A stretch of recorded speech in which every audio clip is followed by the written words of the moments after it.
Hello everyone, তো আজকে আমি যাচ্ছি আমাদের হাই রোডে। তো আমার বন্ধুরা আমাকে একটু ডেকেছে। তো আসলে আজকে আমার বার্থডে, তো মনে কিছু সেলিব্রেশন হয়তো করতে পারে আমার যেহেতু মনে হচ্ছে। তো সেই জন্য আজকে আমি আমার সাইকেল নিয়ে চলে যাচ্ছি রাস্তায়। তো চলো যাওয়া যাক। সো গাইজ, যেটা গেস করেছিলাম, আমার জন্মদিন সেলিব্রেশনের জন্যই আমাকে ডেকেছে। আমি ভেবেও ছিলাম যে হ্যাঁ, সেই জন্য আর কি ডাকছে।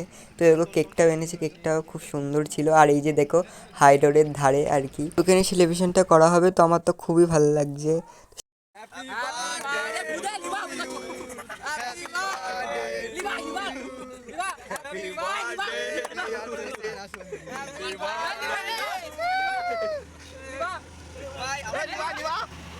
তো গাইস, এই বন্ধুটারও আগের দিনকে বার্থডে ছিল, তাই সেদিনকে ওর হয়নি বলে তাই দুটো আজকে একসঙ্গে আর কি হয়ে গেল। গাইস, বন্ধুর আশীর্বাদ করাটা কিন্তু সেরা ছিল। তো সেলিব্রেশন আমাদের শেষের দিকে, প্রায় সব কিছুই কমপ্লিট। তো বাড়ি চলে আসলাম। তো বাড়ি এসে দেখি যে মা এদিকে লুচি ভাজছে, আর এদিকে অনেক কটা লুচি হয়েও গেছে, তো মা ওখানে রেখে দিয়েছে।